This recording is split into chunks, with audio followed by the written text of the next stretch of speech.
I come from a country of roads, a place called the United States of America, where the roads tie together 3,000 miles of desert and mountain and valley.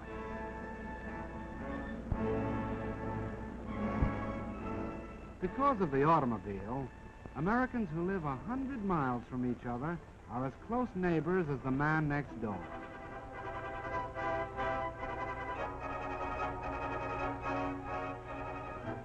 Long before my time, the look of the landscape was already changing. Men were dreaming about new cities of long avenues and wide spaces to live in. These cities were planned. They were even built. But in miniature, only. Because this dream, like every other dream of a free people, was threatened, the men of my country went to war.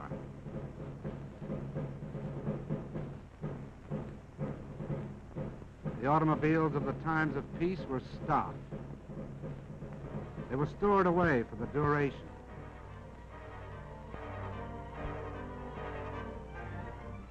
A new kind of army mule on wheels was needed to keep up with the motor divisions that took to the highway. And that's what I was going to be. The job of figuring me out was given to the automobile industry.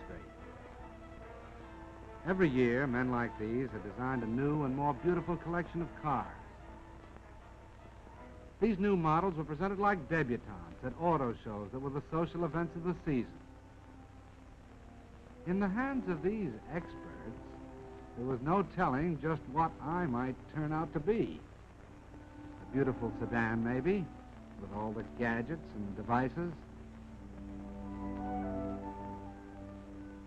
A handsome roadster. Maybe a peacock. They worked on me and worked, and finally, here's what came out.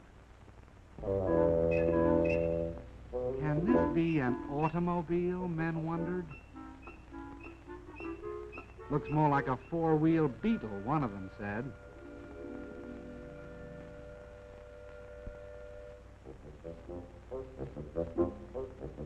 No, I wasn't too proud of myself back there at the start when the Army first looked me over. Then they sent me out on the road. They tried to drown my motor, but my ignition was set too high for that. They tried to break my back on roller coaster roads. But when I held together, it looked as if the Army and I might somehow get along, because they gave me a nickname. From the words general purpose, they took the G and the P. They called me Jeep. It sounded more like a noise than a name. Then it really began. I was sent out on maneuvers. This Army was getting tough. Could I keep up with them? Was I good enough? How did I know? All I could do was keep my fenders straight, my gears grinding, and hope for the best.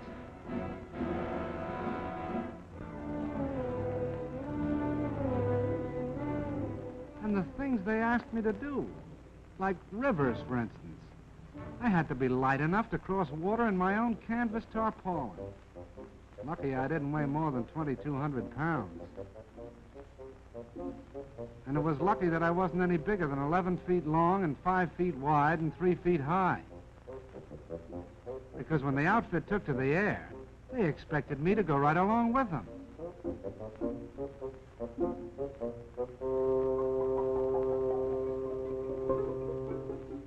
One day it'd be airplanes. The next it'd be a transport glider. And if I wasn't riding in them, I was pulling them up into the sky. Lucky I was 60 horsepower strong.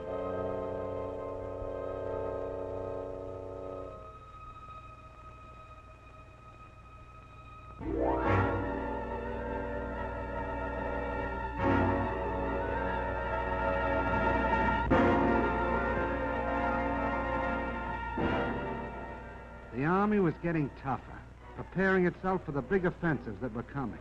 And I had to get tougher to keep up. I'll say one thing. No matter what they asked me to do, pull cannon, break my own road through the underbrush, or keep moving at better than 70 miles an hour, it was no worse than what my driver was ready to do himself. The American soldier and I got along fine, like a good rider and a horse. We got to be pals. But even so, I had my doubts. Most of the machines around me had proved themselves in battle. I was still on probation.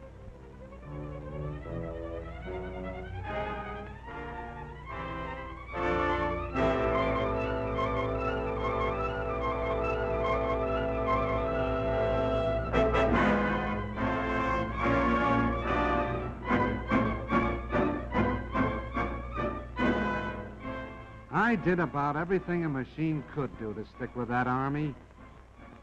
I stood up to gunfire and mounted a gun of my own. I laid down smoke to hide the tanks that followed. I helped out wherever I could.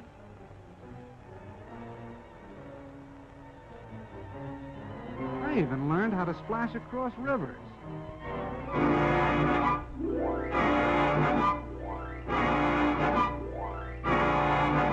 With a boat arrangement built around my middle. But I didn't know yet whether I was accepted until all of a sudden I found myself in mass production. It meant only one thing. I was a success. I was getting turned out 1 every 2 minutes. 30 Jeeps an hour. What do you think of that? All of a sudden, I found that I was a popular kind of character. I was marching right up there in front with the band. I was meeting movie stars, and we went out driving together. We sold war bonds right down the streets of Washington, D.C. itself. I was a success. I got all set to go traveling. They credited me up for shipment overseas to do the job I was built for.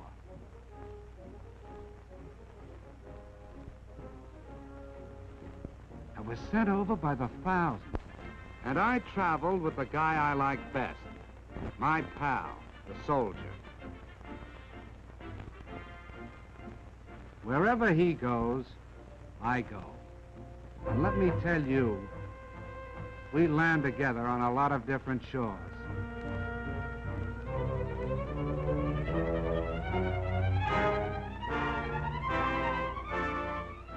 I went to work in the South Sea Islands. I fought mud in North Africa. I went sightseeing in Egypt. And in China, I teamed up with General Stilwell, with General Chennault and his Flying Tigers. I kept from freezing up in Alaska and from boiling down in Timor. I traveled with General MacArthur in New Guinea. I was a success. I hobnobbed with famous people like Wendell Willkie, with King George, and Queen Elizabeth. I went out with presidents. I was with Mr. Roosevelt in Casablanca. And I was part of the victory in North Africa. I was a success. But the thing that makes me a success most of all is this. I've made a friend. I mean the soldier. Wherever you see one of us, the other won't be far behind. And that goes for now, when we're fighting together, and for after the war, when we'll be building together. Because the rumor is going around that the Jeep is here to stay.